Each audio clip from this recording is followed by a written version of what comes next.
And as a first note of business, I'd like to note that if you disrupt the proceedings of the committee, you will be arrested and you will be banned for 12 months from this committee. I don't know who picked 12 months, but that sounds appropriate. Second, a note that the full title of this subcommittee is Western Hemisphere, Transcontinental Crime, Civilian Security, Democracy, Human Rights, and Global Women's Issues. While the subcommittee's focus is on the Western Hemisphere, we also have jurisdiction over global health rights and democracy. And Ranking Member Kane and I will be holding some hearings this Congress on the topic of global human rights and democracies such as this one. 5 years ago, the Chinese Communist Party imposed the so-called National Security Law on Hong Kong, an act that marked the end of one country, two systems, and culminated in the full-scale dismantling of Hong Kong's freedoms, rule of law, and judicial independence. Last year, Hong Kong doubled down on its repression and enacted the Article 23 law, a sweeping expansion of the national security law that introduces dangerously vague offenses like external interference and state secrets, punishable by life in prison.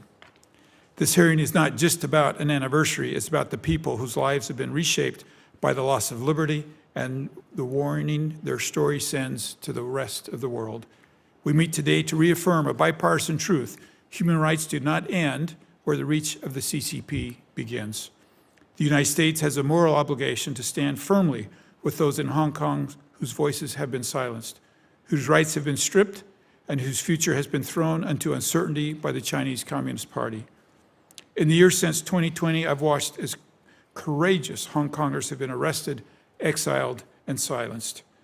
Courageous Hong Kongers like Jimmy Lai prove the CPP's fears of free voices. Mr. Lai has spent the last 4.5 years largely in solitary confinement. Authorities are so threatened by his image that the last photo of him, taken 2 years ago by an AP photographer, led to that photographer's expulsion from Hong Kong. Since then, guards have used umbrellas, tarps, and even boarded up windows to keep the world from seeing him. I've watched as judges, once seen as guardians of an impartial legal system, have become enforcers of Beijing's repression. Let's be honest, what was once an imperial legal system is now used as a political tool, twisting the law not to protect rights, but to erase them. That's why I introduced the Hong Kong Sanctions Act in the House to push for sanctions on those in the judicial system responsible for the deterioration of freedom. As if to prove my point, Hong Kong prosecutors responded to this bill by pushing a warrant for my arrest in Hong Kong. I'm proud to have joined with Senator Sullivan and my fellow subcommittee member, Senator Merkley, in reintroducing this bill in the Senate. And in the face of this, I have a message for those who believe that threats and arrest warrants from 8,000 miles away will intimidate us into silence. They won't. We will not be silenced. The louder the CCP tries to shut us down, the firmer our resolve becomes to defend freedom in Hong Kong and anywhere it is under siege. Years ago, I spent time in Hong Kong and saw firsthand a city alive with energy, enterprise, and freedom. Now, instead of a beacon of liberty, Hong Kong has become a key node in a global network that assists Russia and other adversaries in evading sanctions, money laundering, and circumventing export controls. To crack down on Hong Kong's status as a money launderer and sanctions evasion hub, I've introduced the Stop CCP Money Laundering Act. The struggle for democracy and human rights in Hong Kong is not over, and this subcommittee will continue to shine a spotlight on the abuses and advocate for accountability and action. With that, I now recognize the distinguished ranking member. My honor to serve with you, Senator Kane, for your remarks. Thank you, Mr. Chairman, and thanks to the great witnesses and all who are attending. As the chairman mentioned, this subcommittee has one of the longest titles of any subcommittee in the Senate. It's 15 words. Maybe somebody can beat us. But it is important to note that while the regional focus of the subcommittee is the Western Hemisphere, all of the foreign relations subcommittees also have subject matter jurisdictions. And it's really, really good that this jurisdiction focuses on human rights and other really important issues. And the chair and I have agreed that while the majority of our hearings will likely be within the hemisphere, we will also do some global hearings like this one on important human rights issues, which are obviously important in the Western Hemisphere as well. As we begin, I'm going to address one topic at the beginning that ties into the hearing today. It's really important for me and my constituents in Virginia because Virginia is home to many thousands of dedicated public servants, including those who work at the State Department and related agencies. The rifts in recent weeks at State have really focused on efforts to dismantle the Bureau of Democracy, Human Rights, and Labor at State. I'm not sure our adversaries have vigorous human rights portfolios where they think about human rights around the world and try to influence them in a positive direction. And I'm not sure that their ministries of foreign affairs really focus so much on these issues as we do. It's been a hallmark of this committee and of our State Department generally that this has been a priority across administrations of both parties. To the State Department employees whose morale is pretty low now, and those of you who've received RIF notices, I just want to say I really admire your devotion to public service. I have visited with you all over the globe. I commend you for wanting to make the world a safer place and standing up for human rights values. We can proudly proclaim them, even though we need to be humble always about our own efforts and the need to do more both at home and abroad. Whether through political means, judicial redress of grievances, legislative advocacy, or organizing, please stay engaged. And it's directly relevant to our hearing today.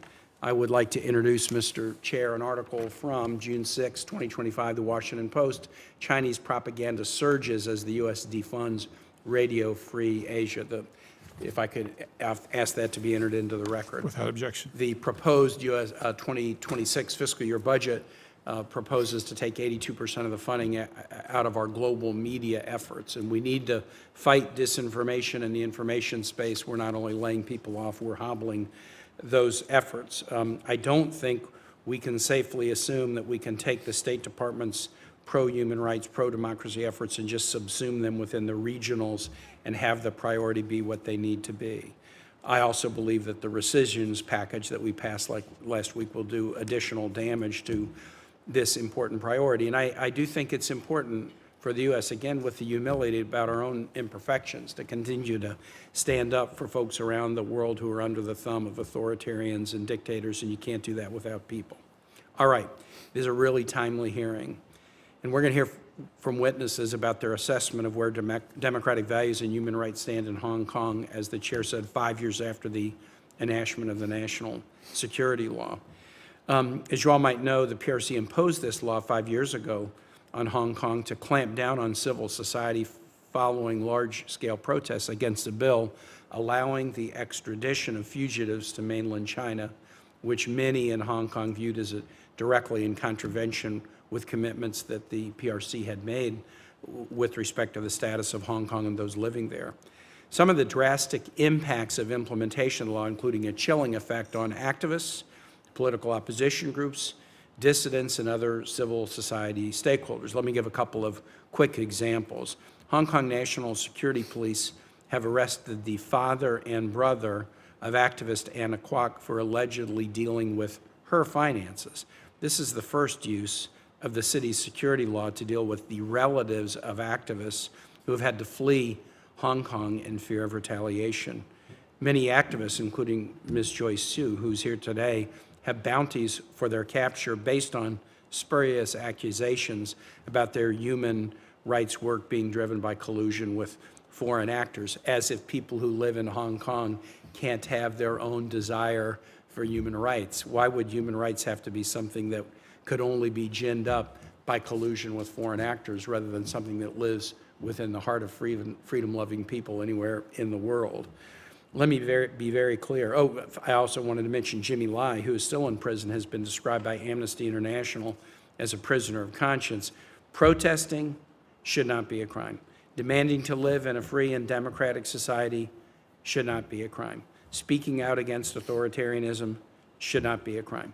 I look forward to hearing from all of our witnesses today about their experience being unjustly persecuted for wanting to live in a democratic society, their assessment of where the U.S. policy has had success or could have more success, how Congress can play a role in fostering democracy and respect for human rights.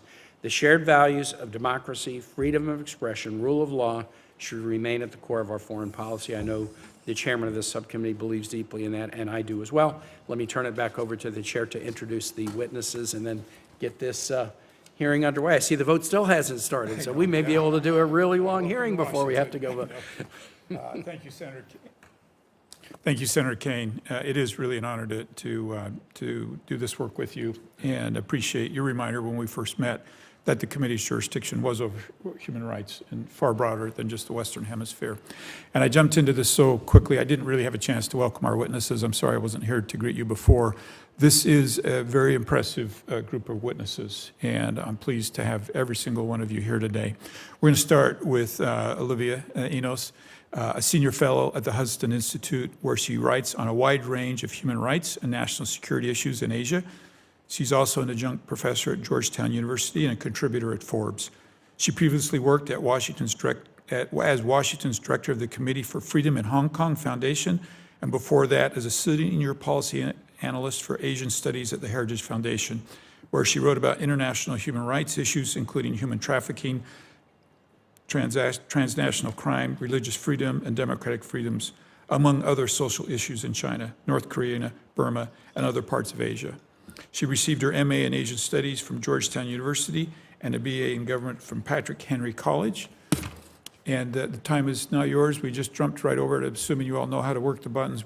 You each have 5 minutes, so please begin.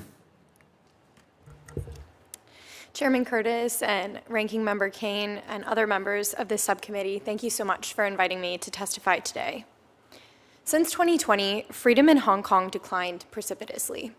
The impacts of this decline affect not only the fundamental human rights of Hong Kongers, but also the national and economic security of the US and the world. Hong Kong was once a bastion of liberty in Asia, but since 2019, the Special Administrative Region has taken just shy of 2,000 political prisoners, including well-known figures like Jimmy Lai, Gwyneth Ho, and Joshua Wong.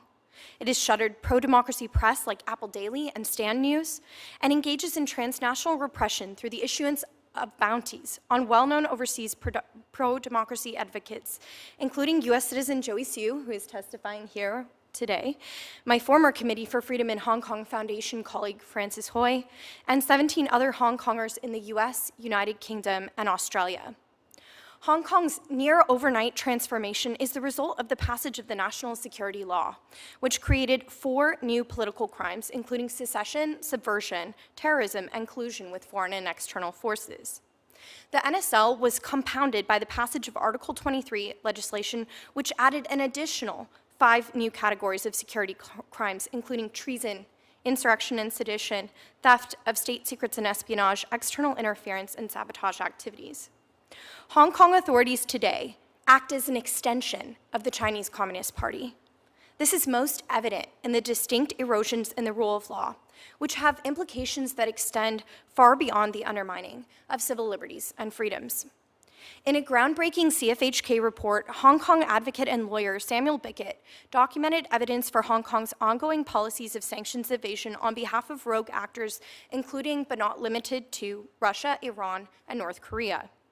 Bickett's report goes beyond the headlines that we all know, that Chief Executive John Lee has openly flouted U.S. and international law by refusing to enforce sanctions, and provides credible evidence that Hong Kong companies engage in ship-to-ship transfers, provide dual-use technologies or components, and establish shell companies to evade sanctions on behalf of rogue regimes.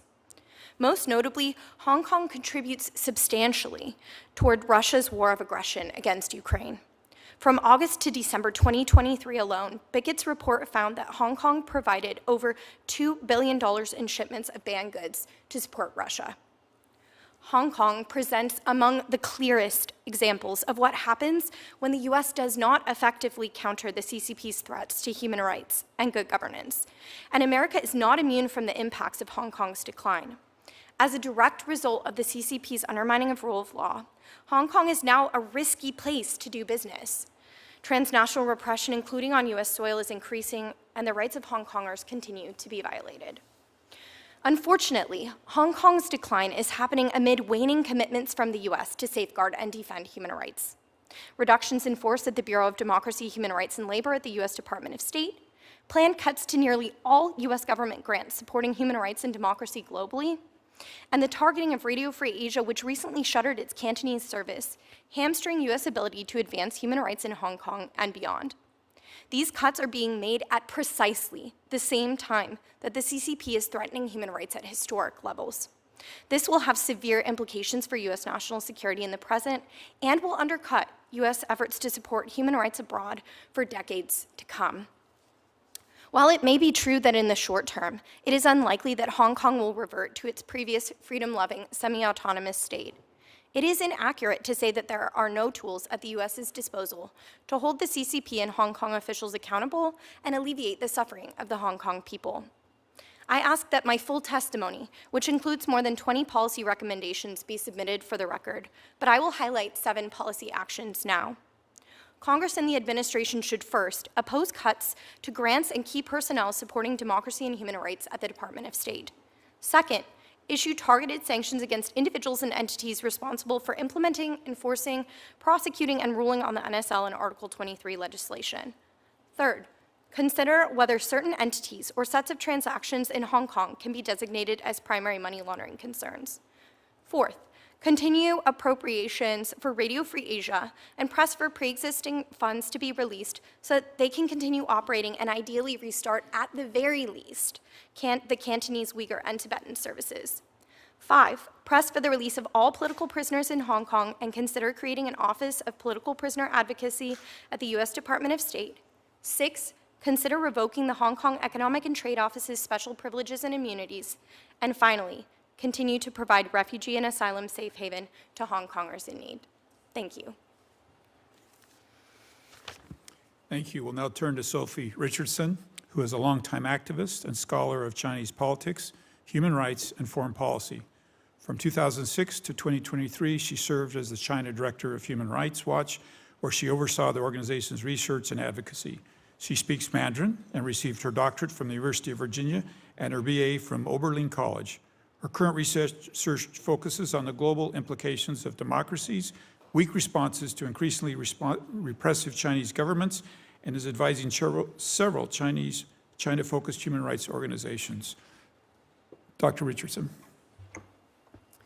Chairman Curtis, Ranking Member Kane, members of the subcommittee, thank you for the opportunity to join this important and timely discussion about human rights and democracy in Hong Kong.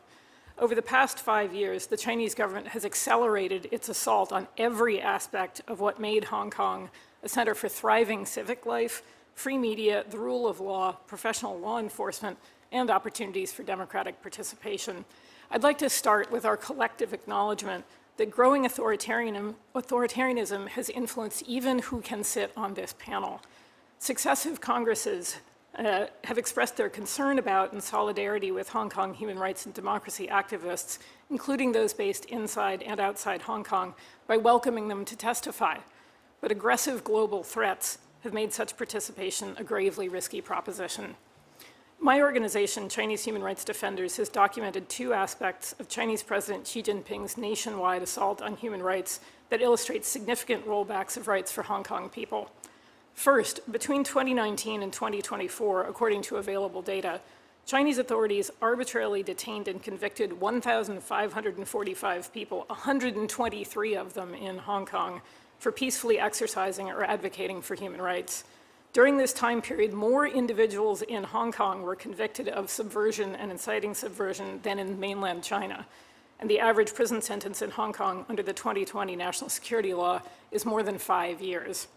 Second, CHRD has documented numerous cases of authorities inflicting collective punishment on Hong Kong human rights defenders, the harassment or police or administrative actions taken against persons in a group or a family in retaliation for an act committed by an individual. There is no legal basis or justification for collective punishment in Chinese, Hong Kong, or international law. These violations are an affront not only to Hong Kong's obligations under the International Covenant on Civil and Political Rights, but they're also an affront to the laws of democracies in which many activists now live. Congress has been key in pushing forward some of the most important U.S. support for human rights in Hong Kong, and with that history in mind, I'd like to offer the following recommendations. First, CHRD strongly supports the potentially transformative importance of investigating and prosecuting Chinese government officials for alleged crimes against humanity and genocide targeting Uyghurs. Making the prospect of facing justice a tangible reality could make those officials reconsider their involvement in widespread and systematic abuses. Along these lines, an appropriate initiative with respect to Hong Kong could include an effort that would collect evidence of government officials' complicity in serious human rights violations. Many civil society groups have assembled information that could contribute to such an endeavor. Second, CHRD encourages sanctioning officials implicated in human rights abuses in Hong Kong. Democracy should also condition at least symbolic interactions with senior leaders from Beijing and Hong Kong on the release of wrongfully detained human rights defenders, with a particular urgency for those who are reportedly unwell in detention, such as Albert Ho and Jimmy Lai. Recall that we recently observed the 8th anniversary of the death in state custody of 2010 Nobel Prize laureate Liu Xiaobo, whom Beijing imprisoned for his pro-democracy calls. Democracy should also prioritize its senior levels, listening the views of Hong Kong human rights and democracy activists in policy formulation. CHRD urges Congress to reinstate support for Radio Free Asia and Voice of America, and urges Congress to reject the OMB's recommendation to eliminate China-focused funding for democracy and human rights work.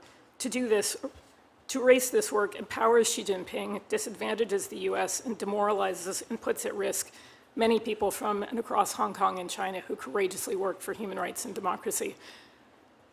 In closing, I would like to recall that in May 2017, just a few months before Liu Xiaobo's death, two of Hong Kong's pro-democracy icons, veteran barrister and legislator Martin Lee and student activist Joshua Wong, testified before the Congressional Executive Commission on China, which at the time was chaired by then Senator Rubio.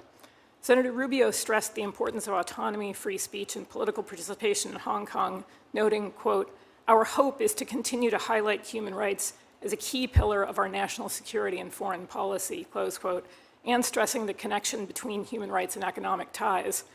Lee and Wong spoke memorably of their determination to work for human rights and democracy in Hong Kong as a matter of security and of values, and come what may, for themselves, their families, and their allies.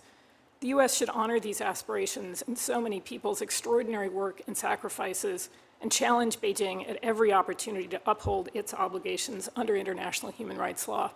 Thank you, and I look forward to your questions. Thank you, Dr. Richardson. Joy Sue, it's nice to have you with us. Nice to see you again.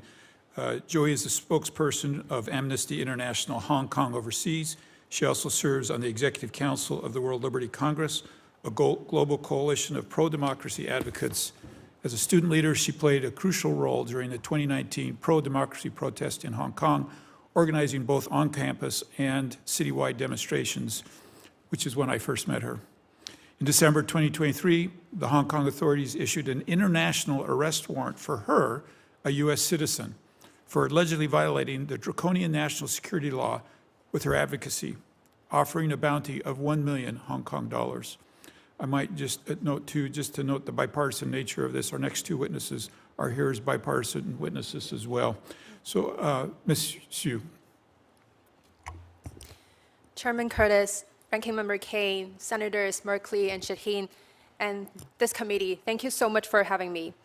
The PRC's implementation of the National Security Law of 2020 severely restricted Hong Kongers' freedoms and rights. And with that, we saw the erosion of Hong Kong's freedom of expression with the forced closure of Apple Daily and other media outlets. Journalists and publishers, including Jimmy Lai, have been persecuted simply for publishing dissent, resulting in an absolute chilling effect where censorship is now the norm in Hong Kong. Freedom of assembly has also been eradicated. For 30 years, Hong Kong was that only place under PRC rule where June 4th candlelight vigils were allowed. But since 2020, commemorations have been banned, and lighting a candle is now a crime in Hong Kong. What was once a symbol for remembrance and courage is now treated as subversion. And then there is also the destruction of the freedom of association. Last month, the League of Social Democrats, Hong Kong's last functioning pro-democracy party, was forcibly disbanded. And since 5 years ago, almost 100 labor unions, churches, student organizations, and civil society groups have been intimidated into silence. And to suffocate the already shrinking and limited political space, the Hong Kong authorities further introduced the Safeguarding National Security Ordinance, which is also known as Article 23, creating new national security offenses and increasing penalties for existing ones. It granted the Hong Kong government sweeping enforcement powers under the PRC's broad and vague national security and state secret grounds. With this subcommittee's focus on Western Hemisphere, I want to note that today across all of the Latin America region, a region of over 660 million people, there are around 3,300 political prisoners. And in Hong Kong, a tiny little city of just 7 million people, the number is currently at 1,940. And I think this staggering figure speaks to the scale of the PRC's repression and takeover of Hong Kong in the past 5 years. And among these people, I would like to note that there's Caoilfhionn, a human rights lawyer now arbitrarily detained for organizing June 4th commemorations and spending her days and nights now in solitary confinement. There is also Leung Kwok-hong, a former legislator who was persecuted for participating in peaceful democratic primary elections.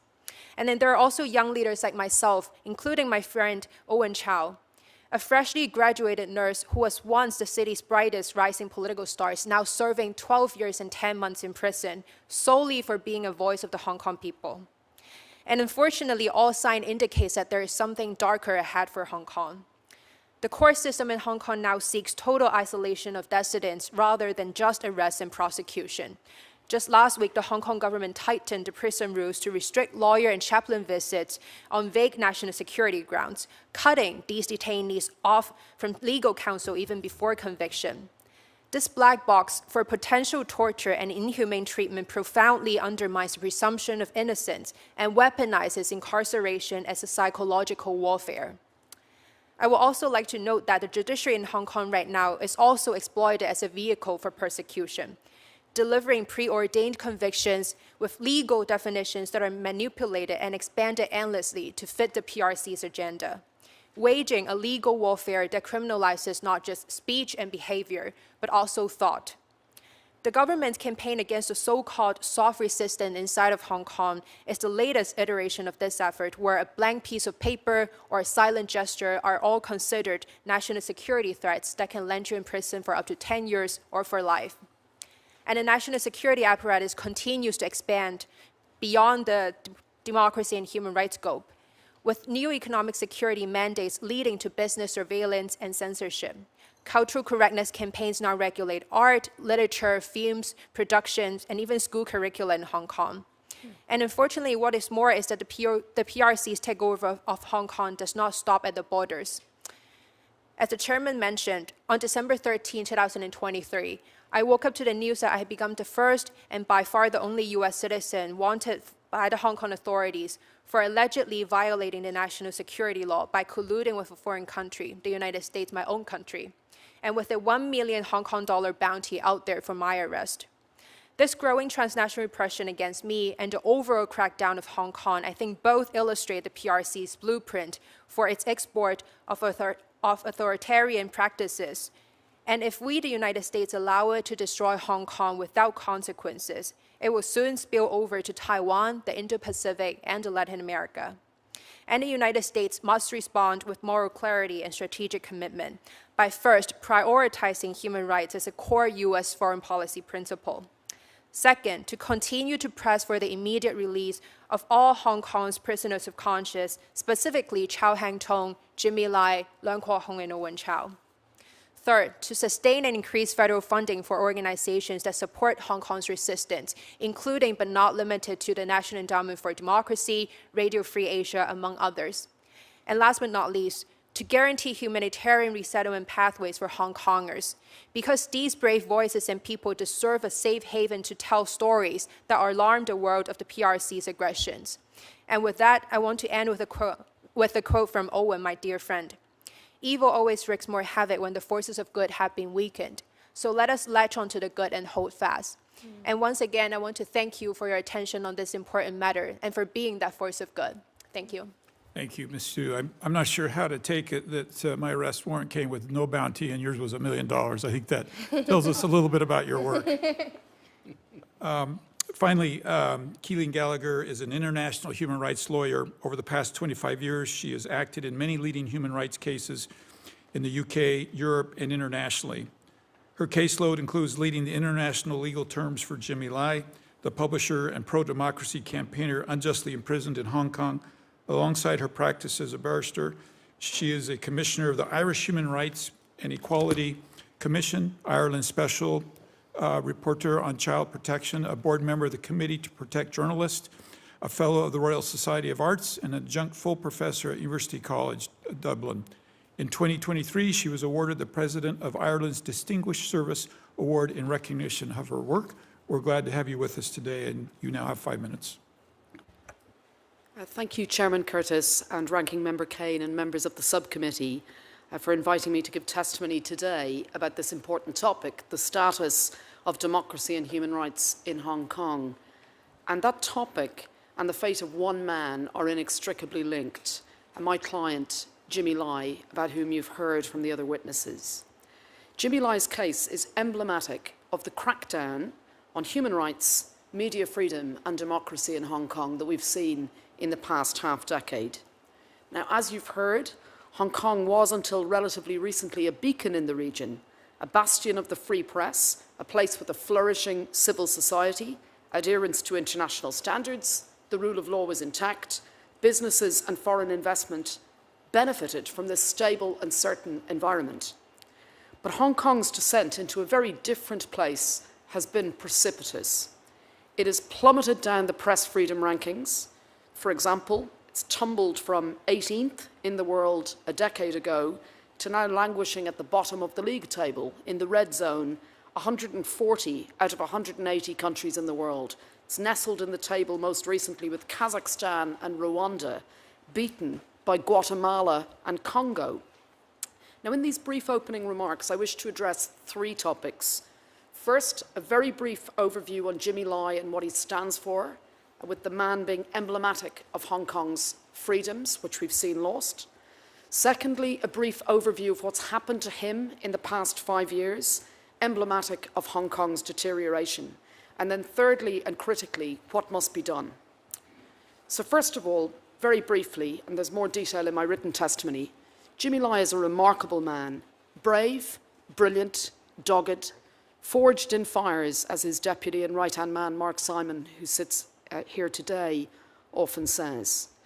He came as a child refugee to Hong Kong, aged only 12, stowing away on a boat, and he became one of the most successful businessmen in the region. But since the 1989 Tiananmen Square protests and massacre, he's been a leading figure in the Hong Kong pro-democracy movement, and he used his wealth for good. He's a well-known and high-profile advocate for democracy and peaceful assembly, a fearless critic of the government and authorities of the PRC. Apple Daily quickly became one of Hong Kong's most popular newspapers, and it was the largest independent Chinese-language media outlet in the region until its forced closure in June 2021. And for Mr. Lai, access to free and independent information gives people choice, and choice is freedom. And through his fearlessly independent journalism and his peaceful pro-democracy activism, he became a figurehead in the Hong Kong pro-democracy movement, a courageous critic of human rights violations perpetrated by the authorities. And to use his own words, he said this, "I think it is my duty to do whatever I can to fight for freedom and keep the rule of law here." Now, secondly, the lawfare he's faced since 2020. Again, more detail in my written testimony. Mr. Lai has over the years trod on powerful toes, and the authorities have long hated him for it and targeted him for it in multiple ways, including financially, with his business and his home being firebombed, him being targeted in multiple ways to try to silence him. But in the past 5 years, the most powerful tool of all has been used effectively against him, and that's the law. What we've seen is a series, a barrage of spurious lawsuits and prosecutions against him, all designed to do one thing, to silence him and to have a chilling effect on any others who might dare to speak truth to power. And since his arrest in August 2020 under the draconian national security law, he has served 4 sentences of imprisonment. He's currently serving a 5th. The United Nations Working Group on Arbitrary Detention has found that he shouldn't have served a single day in prison, and that every single one of those sentences and every single one of those prosecutions involve multiple violations of his fair trial and due process rights, and they've found that his detention is arbitrary. He's now on trial for alleged sedition and conspiracy to collude with foreign forces, a vaguely defined offence under the NSL that allows for its arbitrary application to legitimate acts of free speech. And if convicted, he faces life imprisonment, which in reality, given his age, means a death sentence. He's currently facing trial for sedition, which is essentially conspiracy to commit journalism, and under the national security law for collusion with foreign forces. And US government and US lawmakers are at the heart of the allegations against him, meeting with senators, meeting with members of the US government is presented as being criminal. But most urgently of all are the humanitarian issues. Time is frankly running out for Mr. Lai. The conditions of his detention, his age and his health make this case exceptionally urgent. He will turn 78 later this year. He has now spent almost half a decade in solitary confinement, when international law makes clear that anything over 14 days is problematic. He's denied natural sunlight. He's incarcerated in a tiny airless cell for over 23 hours per day. And put frankly, this in itself poses a threat to his life, as does the long sentence he will face if, as is inevitable, he's convicted under the national security law. And just finally, multiple governments, including the US government and the UK government, multiple parliaments and international bodies have now called for Jimmy Lai's immediate and unconditional release. And we welcome that. The international consensus is clear on what should happen. He should be released. The key question now is how to ensure it does happen before it's too late. We've seen with US leadership, political will and creativity and joint working with partners resulting in remarkable releases in recent months, including on Friday from Venezuela and that remarkable deal last August involving the Russian releases. We now need political will and creativity and working with partners in order to ensure that we don't see this man die behind bars for being a journalist and for standing up for values the US holds dear. Thank you. Thank you. Thank you to all the witnesses. I'll now begin the question round by yielding myself 5 minutes to begin the question. And I have a question initially for all of you. We'll start over here with Olivia. The United States has tried several policy tools, everything from sanctions to public diplomacy in response to this repression that you all have articulated so well. I'd like to know what specific steps you would like to see Congress take, and maybe narrow that down to just the one or two, and specifically what the legislative branch can do.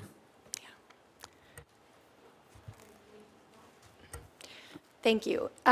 So I have one overarching recommendation and then three very quick ones that are specific to Hong Kong. I promise I'll be quick.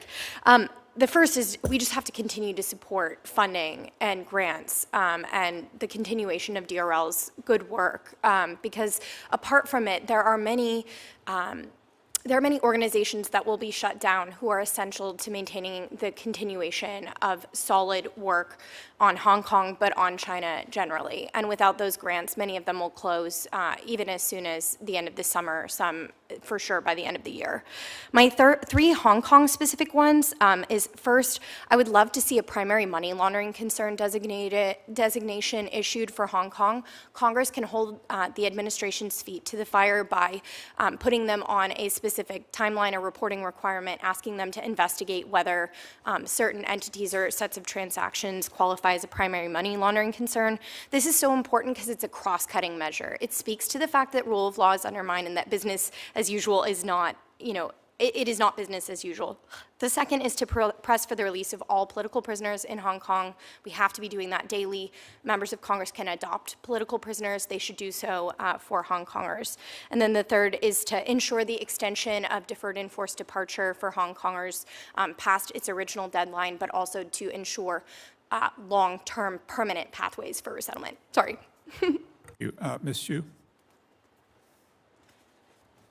I think Olivia already noted, several accountability tools that the U.S. has in hand and can utilize in terms of, protecting Hong Kong's democracy and human rights. And I would also like to note that how the funding cut has been impacting the Hong Kong diaspora community and organizations that have been supporting Hong Kong's resistance, particularly regarding the National Endowment for Democracy and Radio Free Asia. With the forced shutdown of Apple Daily, Stand News, and other media outlets, we're seeing that there is a huge gap in terms of, ensuring that the news from Hong Kong coming out. And for so many years, especially over the past 5 years, Radio Free Asia have filled that gap. And we need to ensure that the funding is sustained for organizations, including the RFA and VOA, to ensure that we understand what is happening in Hong Kong currently to inform the U.S. policy. And also in regards to the net, I think it is really important that we restore the funding that are dedicated to supporting freedom and human rights inside of Hong Kong, because I believe it is very, very important that we make sure that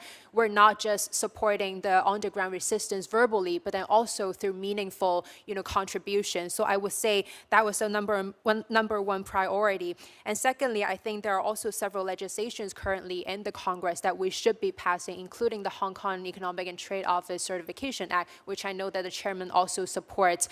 For so long, the HAETO has been used as a tool to expand the CCP's influence in the United States and very recently infiltrate on the Hong Kong diaspora community, and their status must be reviewed. Thank you. Dr. Richardson.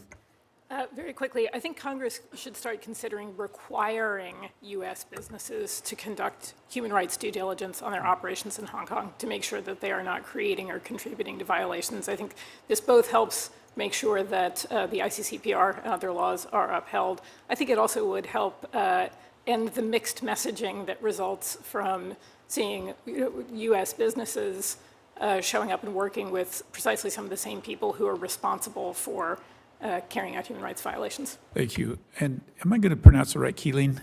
Keelan, yes. Okay. It's got rather a lot of letters, Yes. but it's just pronounced Keelan. Okay. As you can imagine, I get called all sorts of things. I can imagine, yeah.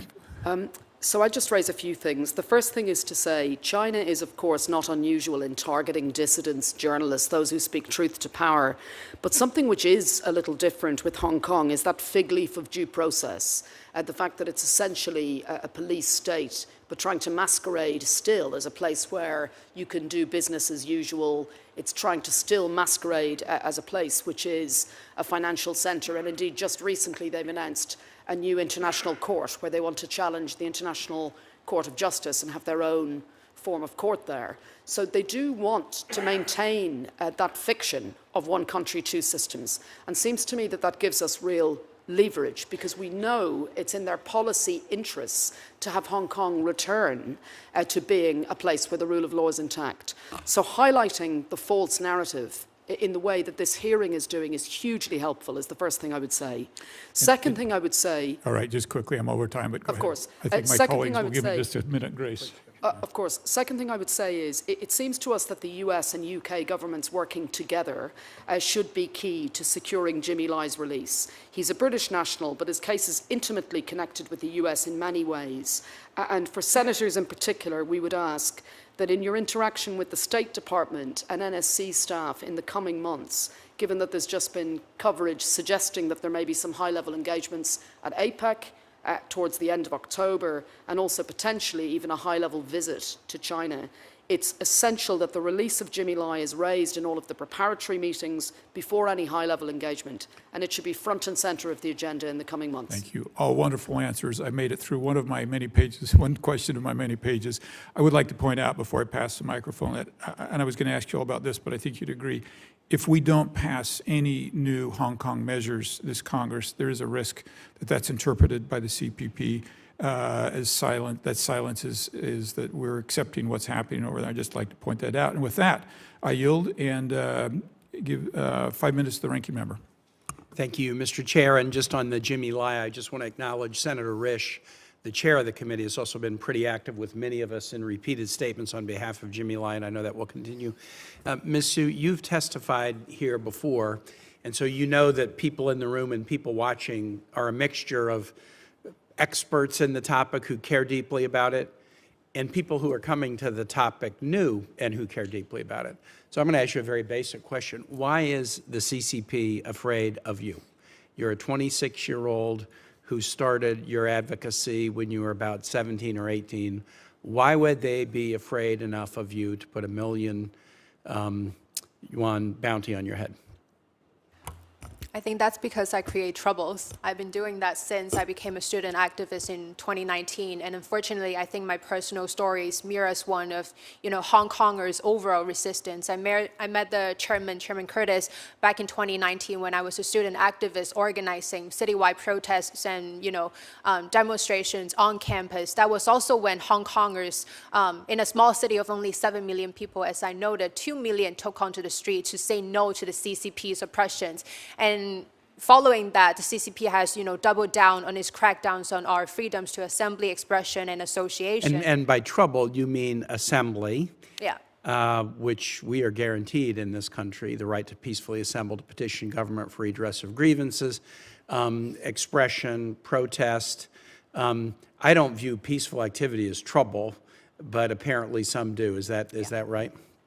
Yes, that is correct. The CCP sees our exercising of our rights to freedoms of assembly, association, and expression as a huge trouble. And that is why I think precisely the reason why they decided to further introduce the Safeguarding National Security Ordinance on top of the National Security Law. And if I could just, on the expression side, you referenced briefly in your testimony but didn't explain, but again, for those who are here who care but may not be experts, the blank paper protest. So in Hong Kong and other parts of China, the degree of suppression of expression was so great that creative activists began holding up blank sheets of paper with no figures on them whatsoever as a way of demonstrating there are things we would like to say, but the repression of this government means that we cannot even put anything on this sheet of paper.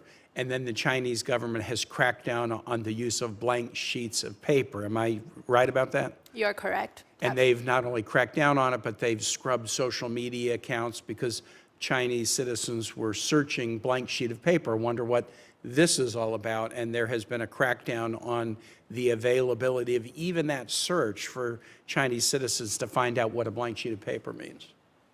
Yes, that is correct. And you see, after the introduction of Article 23, there had also been arrests and convictions made in Hong Kong for people who have worn a T-shirt with protest slogans. There have been arrests of individuals who have written protest slogans on buses and held blank pieces of paper in protest of the government with nothing written on it. And I think that speaks to the scale of the PRC's takeover and repression in Hong Kong. Let me ask you one other question. There's an article that I'd like to introduce in the record. It's from Radio Free Asia. The title, CCP cheers RFA Cantonese's demise, dated July 9, 2025, recently. Talk a little bit about what Cantonese language Radio Free Asia has meant to Hong Kongers.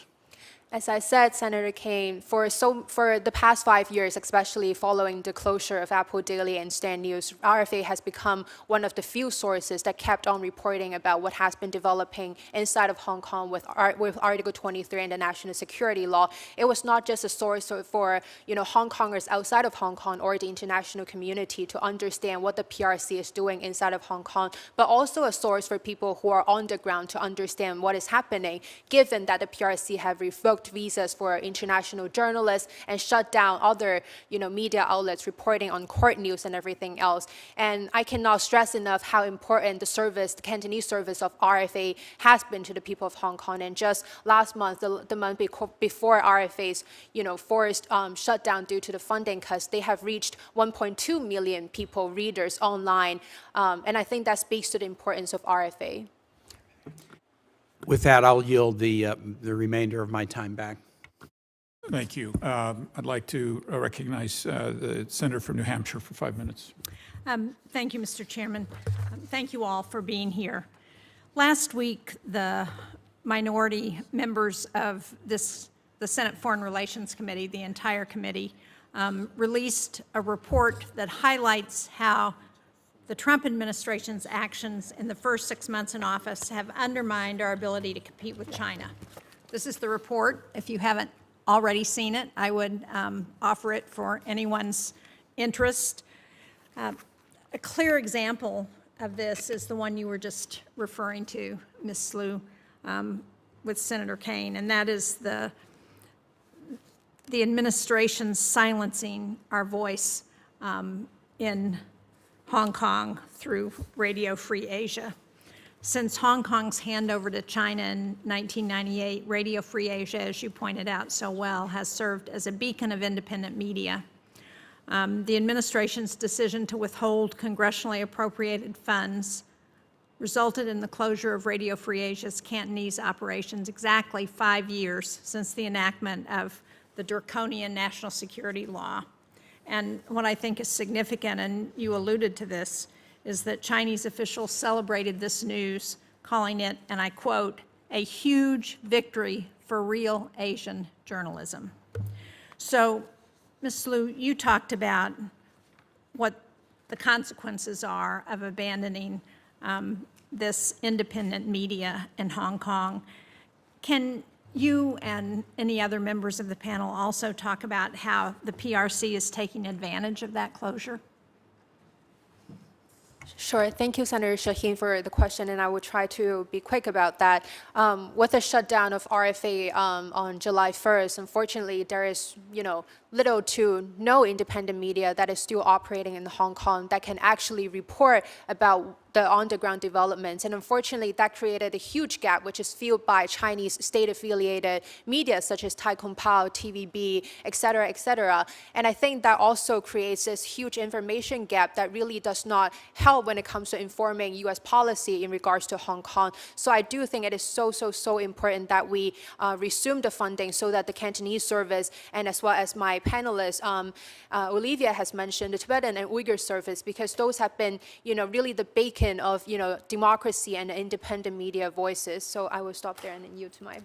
Yes, Dr. Richardson. Thank you very much, Senator Shaheen. I actually wanted to thank you for a different point that's made in that report, which is about the U.S. withdrawal from the Human Rights Council. This is one of the only institutions available for human rights activists from across China to try, at enormous risk, to bring forward issues to get some redress. The Chinese government consistently tops the league tables year after year for reprisals against activists for trying to engage with UN human rights mechanisms. The Chinese government has become extremely adept at influencing that system, changing how it works, shutting its critics out. And it's a Byzantine institution. It's not the one I would design. But let's be clear, leaving it to an authoritarian regime that has lots of resources and a clear commitment to making it not about human rights is deeply problematic. So thank you for flagging that. Well, thank you. And can you talk a little bit about what kind of message that sends to the people of Hong Kong and to others who are looking at our withdrawal from that Briefly, organization? I think it is confusing and demoralizing.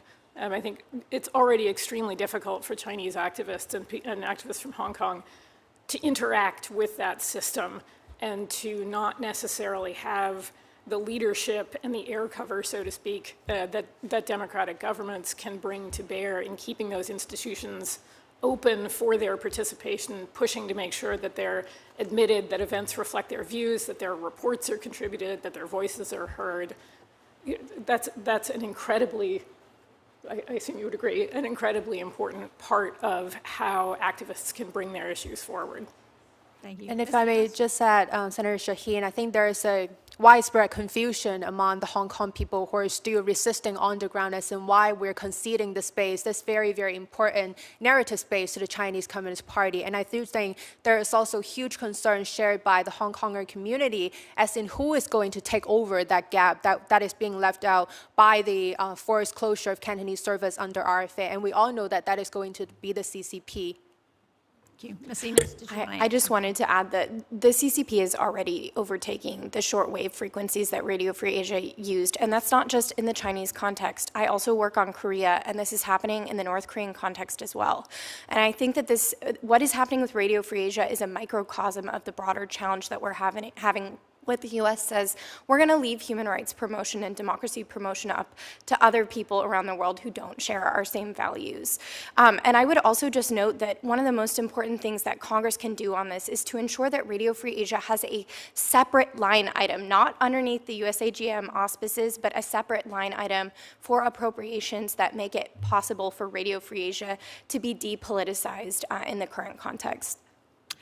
Thank you. I would also add to that the defunding of the U.S. Agency for Global Media has significantly also limited the operations of Voice of America's 450 Latin American affiliates. And since this subcommittee deals with those issues, I think it's important to add that into the record as well. Thank you all very much.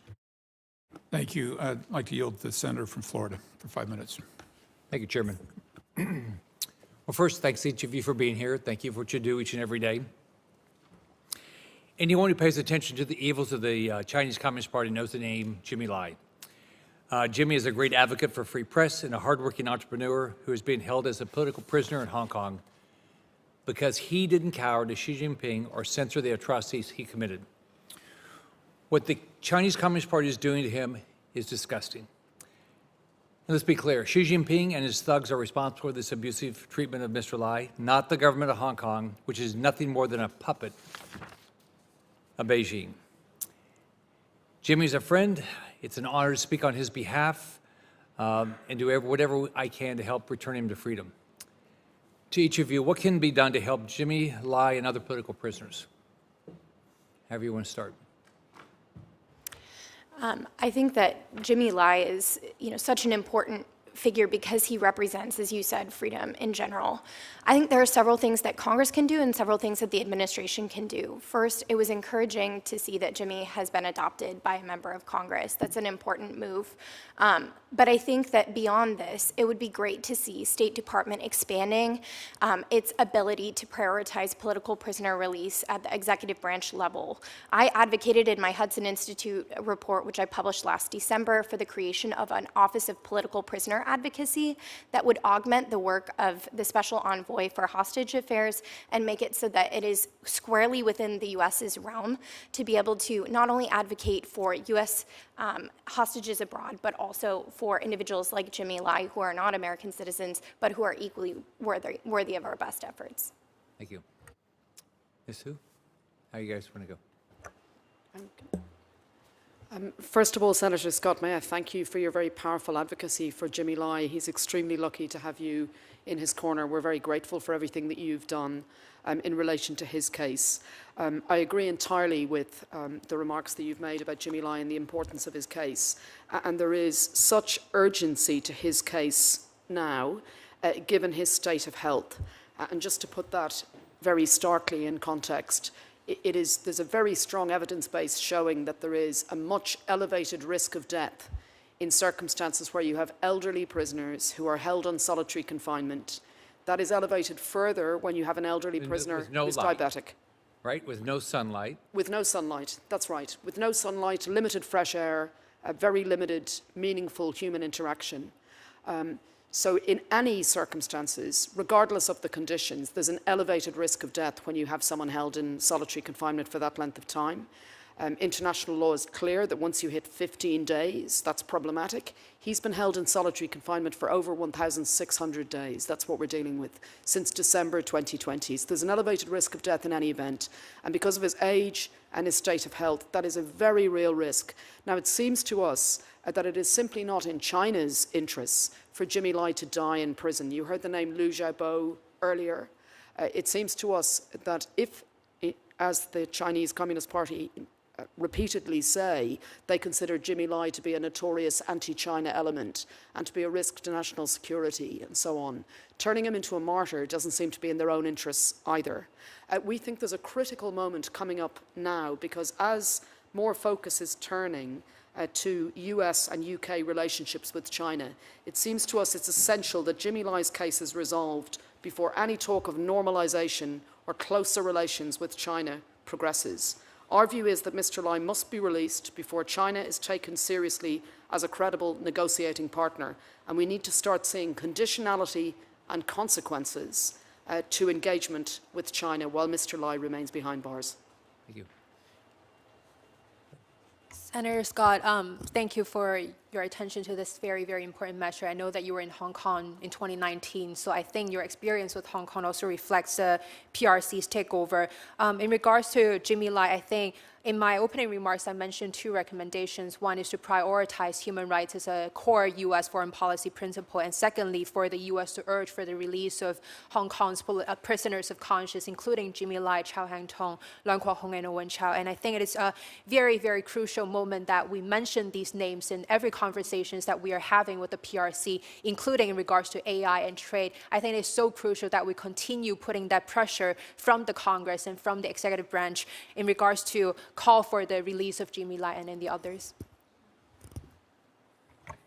I agree completely with all of these suggestions. I would just add that you and or members of the subcommittee, other members of the Senate, people in the administration, should relentlessly ask to see him, even if you know you're going to be denied, and insist on his release. It could be transactional, it could be situational, but the reality is that one of the ways that the US and the German governments eventually secured the release of Liu Xiaobo's widow, who is arbitrarily detained for 8 or 9 years after his death, confined to solitary in her apartment in Beijing, was that they just kept asking.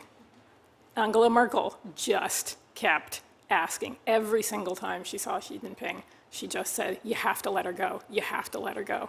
And it was just, it was that consistency and that the requests were made at that level. And I think that's something that easily people who are as committed to this issue as you are could do. Thanks. Thanks for what each of you do.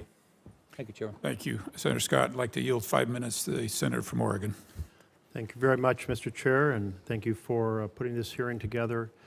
And I'm struck about the similarity between what you're all presenting here, what is presented before the China Commission, which both then Senator Rubio and I had turns in chairing, and what came in the last September in the Committee for Freedom in Hong Kong. Perhaps we'll see all of you at the 3rd annual gathering of that here in September.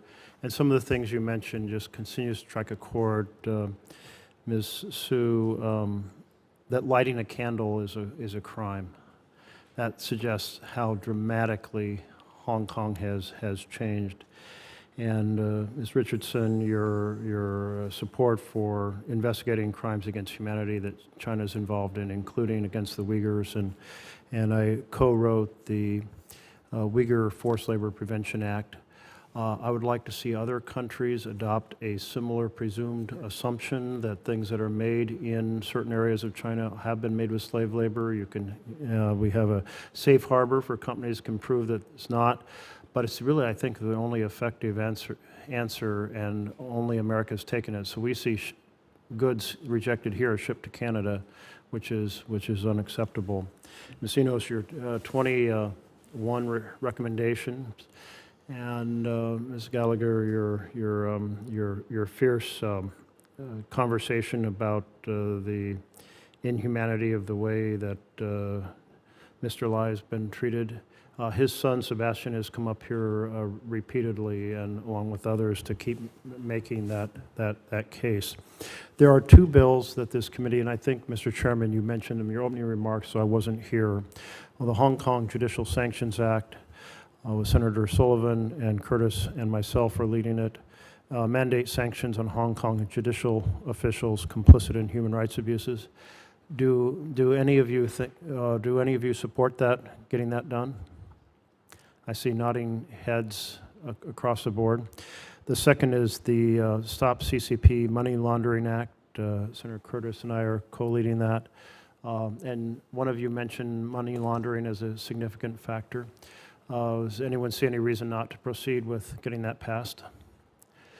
Mr. Chairman, I really appreciate your suggestion that if our failure to pass legislation out of foreign relations on Hong Kong would be an implicit statement about our lack of concern. I don't want that to happen. So I hope we'll build on the foundation of those bills and many of the ideas that are presented here today to proceed. One thing that has really troubled me is the persistent business activity that Hong Kong has so valiantly tried to sustain and to give themselves cover. And of course, it's kind of a key vulnerability if companies were to translocate.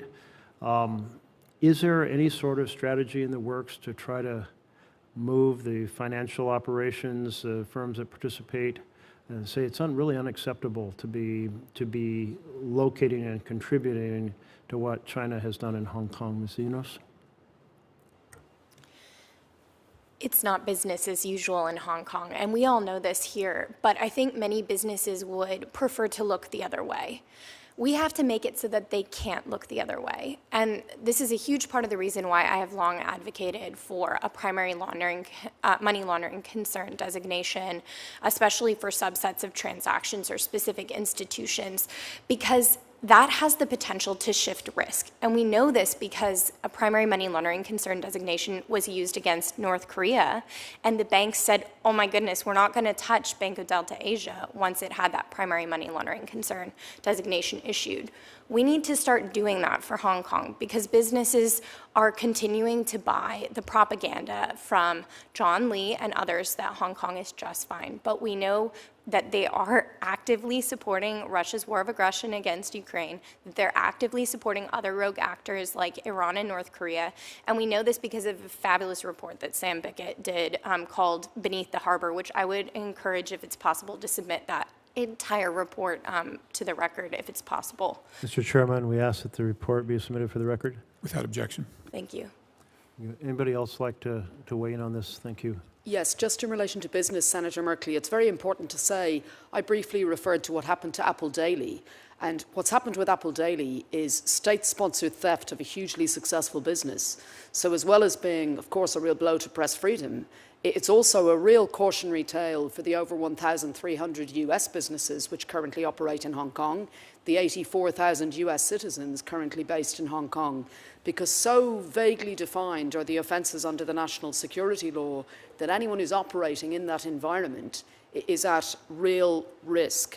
And what I would also say is that what we see with Hong Kong is it essentially becoming a bay of broken promises, a safe harbour for human rights violators, and it's essentially an authoritarian regime masquerading as a free market, free trade hub, finest laundromat for cleaning money in the East.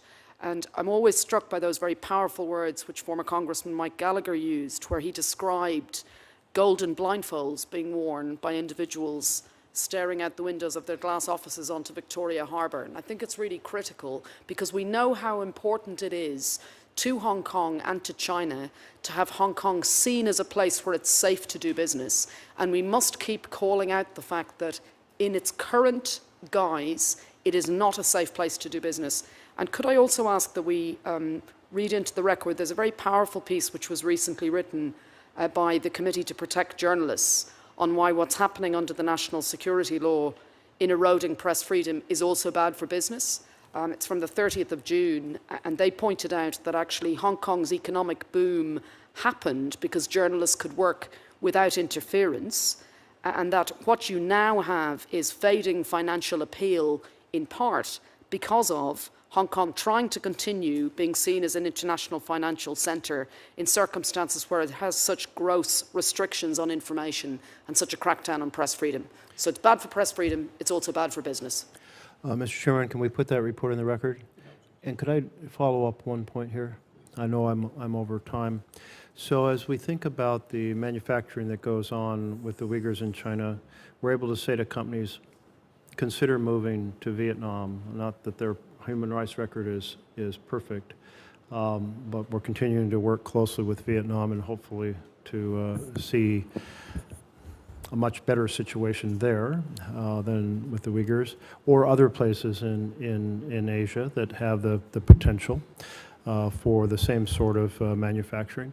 But is there an alternative for the financial center in Hong Kong where we can say to a business, you could be in Kuala Lumpur, or could be where, in other words, is it partly that there's no like magnet alternative that keeps these big companies doing their financial business in Hong Kong? Is there not a feasible alternative?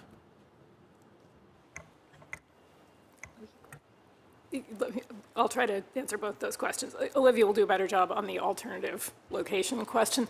But Senator Merkley, just very quickly, first of all, thank you for all of your hard work with the CECC. But the story of the last 40 years involves a lot of US business activity and money flowing into China as the Chinese government got progressively more repressive. And as extraordinary an accomplishment as the UFLPA is, it should not have taken credible allegations of crimes against humanity and genocide to get us to that point. Yes. You know, we've had 40 years of occasionally a story floats up that, you know, X American company has been found using forced labor, or, you know, Y company is dealing with labor unrest inside China. What are we waiting for? These variables, I think, are extremely clear, and that unless and until US companies and any companies are required to show that they are not part of the problem, we're going to keep having this conversation, and we'll only be able to pass laws when the situation has gotten exponentially worse than it should have. You know, this is not the direction everybody wanted to convince themselves we were going in post-Tiananmen. The argument was, let businesses invest, people will make money, repression will lessen, it'll all get better. That's not how it's turned out. Thank you. I'm so glad Sophie raised UFLPA. I have lots of thoughts on that, but I won't address that. I'll go ahead and address, I think Singapore has been offered as a credible alternative. It has its drawbacks because it's very close with China and the CCP, but that has been the one that has come up most frequently. I think, though, we should be encouraging folks to just be more focused on like the UK and the US, which are the stronger financial centers to be focused on at this particular juncture, and I think that that should be an area of focus. I believe in the resilience of the market. I believe that businesses can be agile and can change directions. They're just choosing willfully to look the other way in the face of, as Sophie pointed out, just incredible evidence of ongoing genocide and crimes against humanity for Uyghurs, the near dissolution of freedom overnight in Hong Kong. I mean, it's fairly breathtaking over the last several years. So I think we're beyond the point of kind of saying, it's okay, businesses, you just didn't know. They absolutely know and are continuing to look the other way. I would love to see a press story in which 25 major financial companies all together say we are moving to Singapore, and we're doing it 6 months from now if X, Y, and Z don't change. We need some kind of shock wave to change the dynamic. Well, and it's going to require folks like Jamie Dimon of, JP Morgan and Chase, who's continuing to underwrite, public offerings for Hong Kong companies to say, I'm not doing that anymore. We can't verify this because the rule of law is so undermined. And they have to stop coming when John Lee invites them for big, flashy business conferences where there's just tons of executives lining up. Thanks so much. Thank you. I'm waiting Great line of questioning. If the witnesses will indulge us, the ranking member and I would like to just finish with a question or two ourselves. We can't pass up the opportunity to have you here and appreciate your expertise, and I'll yield to the ranking member. Great. Thank you, Mr. Chair. I have two topics that I'd like to address briefly. Ms. Enos, you testified, and I was kind of taken aback with it, that it's not only that the U.S. has shuttered RFA operations with respect to China that would be in Cantonese, Tibetan, and Uyghur, and then in North Korea. But did you indicate that the CCP is taking over the shortwave frequencies that the U.S. was using for those broadcasts? That's my understanding. So that's pretty amazing. I mean, if we had just terminated the broadcast, but let's just broadcast white noise, which I guess is the audio version of a blank sheet of paper, we could have stopped the CCP from taking over the frequencies that we're using. But by terminating these programs and doing nothing, we're actually allowing the CCP communication channels that they didn't have before. So it's not just like the reduction of a U.S. effort. The reduction of the U.S. effort has handed an asset to the CCP that they're now using to further disinformation and oppression. Well, that's sort of a stunner. Now, the second thing I want to ask is this. I referenced in my opening testimony, but we didn't get into it in the Q&A, Ms. Sue, and I want to offer it to all of you. In the Uyghur area, among Uyghurs, and we have many Uyghurs who live in Virginia, the persecution of Uyghurs in China to sort of punish the human rights activists living in Virginia and the United States is kind of a thing, and we've seen a lot of examples of it. Are we seeing the same with respect to the persecution of Hong Kongers because of the activity of activists who've left Hong Kong, living in the United States, living elsewhere? Does it put their family members at risk who still live in Hong Kong? Yes, absolutely. Senator, last month I testified before the Tom Lantos Human Rights Commission where we talked about the trends and policy approaches to transnational repression, and I referenced that actually a lot of the situations that our Hong Kong diaspora community is facing really mirrors what the CCP has been doing with the Uyghur and Tibetan communities, including this tactic of coercion by proxy, where also they are taking our family members, friends, and loved ones, including former colleagues and friends, back home as hostages.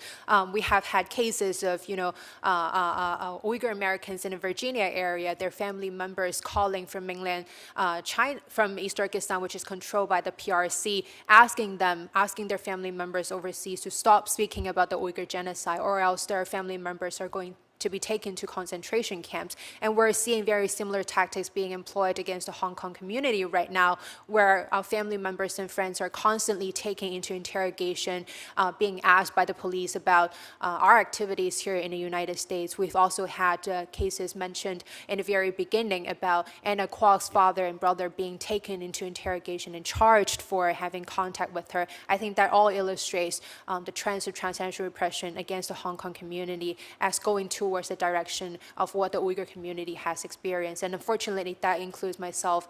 I live in Virginia, and unfortunately, even after leaving Hong Kong, I still do not feel safe. Thank you, Ms. Gallagher, and then back to the chair. Yes, I just want to pay tribute to Joey and to Anna Kwok and to the others who've put up with such horrific targeting and essentially using human collateral in Hong Kong to try to put pressure on Americans and American residents here and people around the world. The tactics which are now being deployed by the Hong Kong authorities in relation to transnational repression are horrendous, and they're expanding. We've seen the headlines, of course, about the bounties and what they do there in relation to family members, but they're also broadening it and using it far, far more widely. And that includes, for example, targeting individuals outside the diaspora or exile communities. So, for example, I and my colleagues, simply for acting as international lawyers for Jimmy Lai, have been threatened with prosecution, called enemies of the state, have had a whole range of threats sent to us. I'm acutely conscious that because we do not have family members in Hong Kong, we are not under the same level of pressure. But it's important to say that this is now a new tactic which is expanding, and anyone who dares stand up to the Hong Kong authorities is being targeted. And may I highlight in particular Sebastian Lai, who of course has given testimony before this committee, simply for being a son speaking out for his father. Sebastian has been threatened with criminal prosecution. He's been threatened with criminal prosecution for addressing the United Nations. He's been accused of committing criminal offences, and as a result he has not seen his father since December 2020, and he will never see his father again unless the trajectory changes and we can secure Jimmy Lai's release. Thank you very much. Thank you. I'll be brief. Ms. Gallagher, just one quick question, and if the others want to weigh in on it. Mr. Lai is a UK citizen. How would you assess London's response so far, and what coordination actions should the United States be taking with the UK and other allies to magnify all the things we've talked about today? Thank you for the question. Yes, Jimmy Lai is a British citizen. He's only a British citizen. That is not recognised by the Chinese authorities, who consider because he's ethnically Chinese, he's Chinese, which of course should send a chill down the spine of anyone who, because of their ethnicity, could then be faced with the long arm of the Chinese state using those TNR tactics. The British government was slow out of the blocks, it's fair to say, to deal with this case. For a very long time, there was no commentary whatsoever coming from the UK about the case. And in fact, the US government showed real leadership in this space. We're very grateful for it. The US government called for Jimmy Lai's immediate and unconditional release before the UK government did so. And in fact, the UK government in December 2023 had a U-turn on its policy and finally called for Jimmy Lai's immediate and unconditional release, thanks to work which was done by members of this committee who just happened to be here on a day when I was testifying in December 2023 and when the then Foreign Secretary, Lord Cameron, was here. So what happened in Washington fundamentally altered the UK's position and gave the UK steel in this case. What we now need to see with the UK and US government working together is them using the leverage that they've got. He's a British citizen, but it's a case which intimately is connected to US government interests. US government and US officials are at the heart of the prosecution. US investors and US executives have had their assets appropriated, people who worked for Apple Daily and worked for Jimmy Lai. And we're very grateful to see that the US president now has twice referred to Jimmy Lai and the importance of securing his release, both on the campaign trail and since he's come into office. And we're very grateful to see the support that we're now getting from SPIHA, from state and from others. We want to see close working between the US and the UK to use the leverage that they've got. And most importantly, we know there's a series of high-level engagements coming up in the next number of months. Prime Minister Keir Starmer is due to be travelling to Beijing.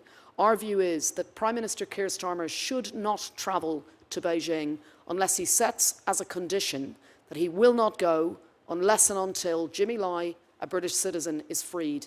And we would ask for your support here to ensure that the US hammers that message home in its bilateral engagement with the UK, to ensure the UK uses the leverage it's got to secure the release of their citizen.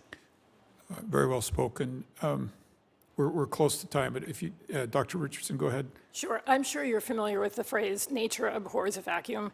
Nature has not got anything on the Chinese Communist Party. We have spent the last hour talking about what happens when democracies fail to advance protections or step back from protections of open democratic spaces. The Chinese government steps in. Media, business, the UN, human rights and democracies, citizens of democracies elsewhere. It's my view that, even as of a few years ago, like-minded democracies had radically underinvested in the project of protecting democratic spaces and institutions, both for themselves and for people inside China, Hong Kong, who wanted the same things, right? We need more coordination, we need more resources, we need much higher ambition, much better interactions between the like-minded democracies, not less. It's a great way to end. Thank you all. Thank you to our witnesses for attending today. Thank you to the ranking member. For the information of members, the record will remain open until the close of business day tomorrow, July 23rd. We ask the witnesses to respond as promptly as possible.